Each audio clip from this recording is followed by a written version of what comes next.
Toastmasters is a magical place. Yes. That is how Kiki spoke about Toastmasters when she began. And I agree. Toastmasters is indeed a magical place where we can use magical language to make our speeches come to life. For example, just remember what Doug said.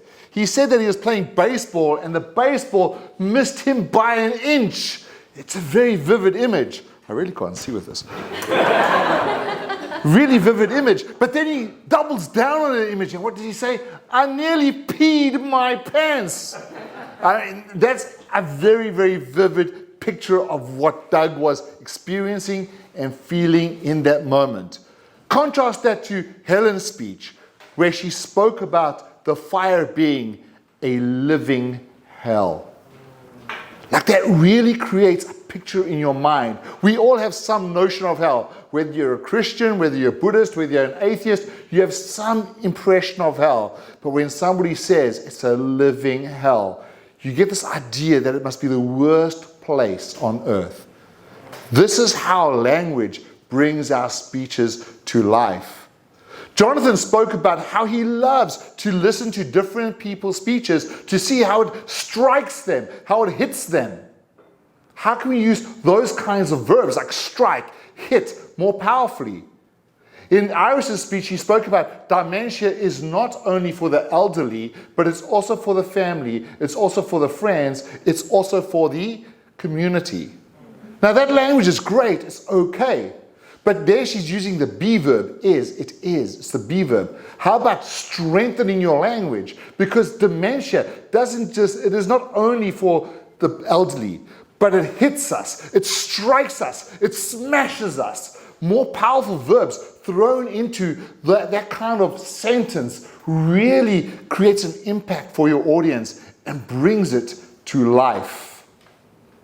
But I really loved the theme of tonight, which is childhood dreams. And the word dream is very evocative. It brings to us many images of many different things. Dream in itself can be used as both a noun and a verb. And today we had so many wonderful usages of the word dream.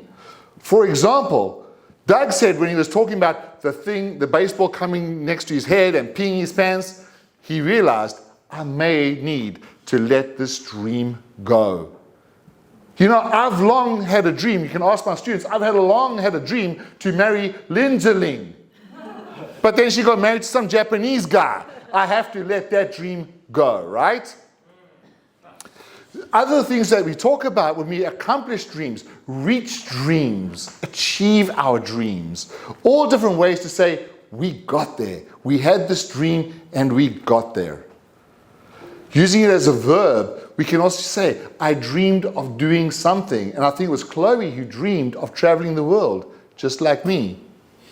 So this idea of dream is a very evocative word that we can use as a noun or we can use as a verb, but it does bring an image to our mind.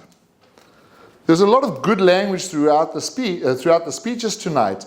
I loved what Kiki spoke about. I will cross that bridge, but she got a little bit confused about what to say. The correct English phrase is, I will cross that bridge when I come to it. And we use that phrase in the sense of, there's an obstacle, I know I'm going to hit that obstacle, but I'm not going to worry about that until I arrive at that obstacle. So that could be anything in life. Iris talks about being concerned about dementia. I'm not worried about that. I will cross that bridge when I come to it. Or I won't remember anything anyway, so it's okay. But other fantastic language that we can use to bring our speeches to life is like Kiki got up there and said, you know, I said I want to teach a Chinese or Mandarin group class. And then she spoke about how those words jumped out of her mouth.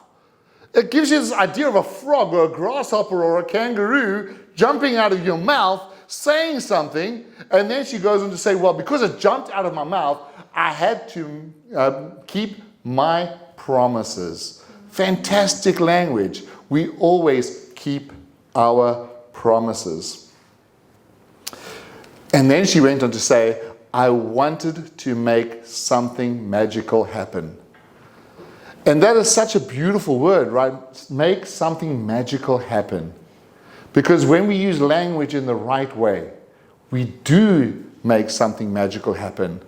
We make our speeches alive for our audience. And they won't be bored. They will be fascinated and sucked into your stories. General Evaluator.